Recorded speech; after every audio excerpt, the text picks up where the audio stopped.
Selamun Aleyküm. Şu anda Kenya'nın Marsabit ilinin Solsoro ilçesindeyiz.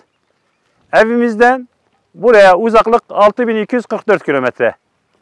Elhamdülillah her bayramda olduğu gibi bu bayramda da mazlumun, mağdurun, yetimin yanında olmaya devam ediyoruz.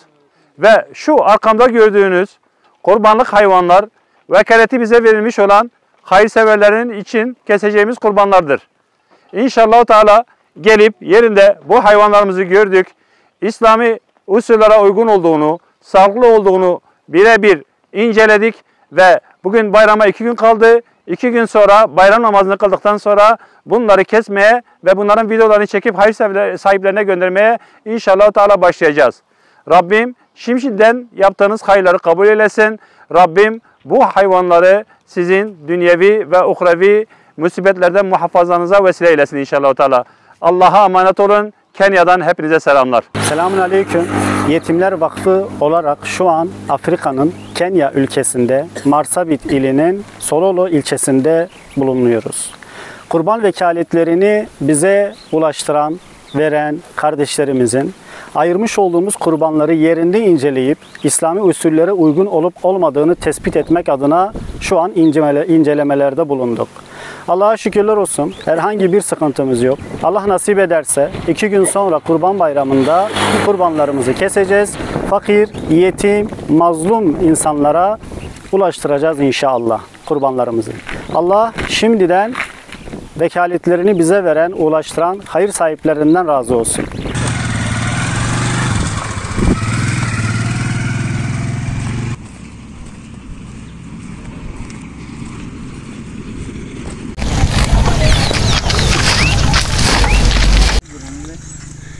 Şu suyu taşıyan gençlere, burada banyo yapan gençlere hayırseverlerin bize vermiş olduğu sadakalardan bir kısmını dağıtacağız inşallah. Şu anda Afrika'da, Kenya'dayız. Marsabit ilinin Moyale ilçesindeyiz ve gerçekten yolda gelirken bir manzarayı gördük. Daha doğrusu Afrika'nın birçok yerinde rastlamıştık bu manzaraya ama gerçekten insanlar burada hem bu suyla yıkanıyorlar ve su gerçekten şu elimizdeki gördüğünüz gibi gerçekten resmen çamur, yani su resmen çamur ve bu suyu şöyle bidonlara dolduruyorlar ve bu bidonlarla evlerine taşıyorlar. Bunu hem içmede kullanıyorlar hem de maalesef yemeklerde kullanıyorlar. Gerçekten şu gördüğünüz havzada birikmiş, etrafı çöplerle dolu ve tamamıyla çamur. Bakın şu kardeşimiz evinde su olmadığı için sabunu da getirmiş ve sabunuyla burada şu anda yıkanıyor. Abi Yaku gerçekten halinden de memnun gibi gözüküyor.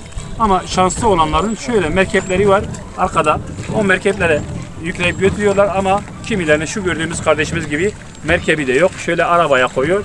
Ama gerçekten bazı sahneler gördük ki bazı çocuklar boylarından büyük suları alıp böyle taşıyorlar. Rabbim bu kardeşlerimize yardım etsin. Bu kardeşlerimize yardım edenleri de Rabbim diğer dünyada ona yardım etsin inşallah.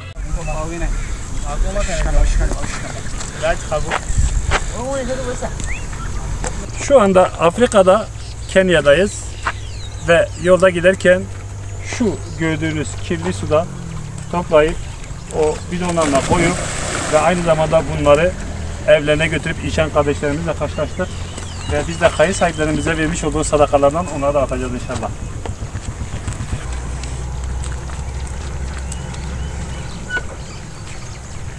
تفضل يا أخي. Sí,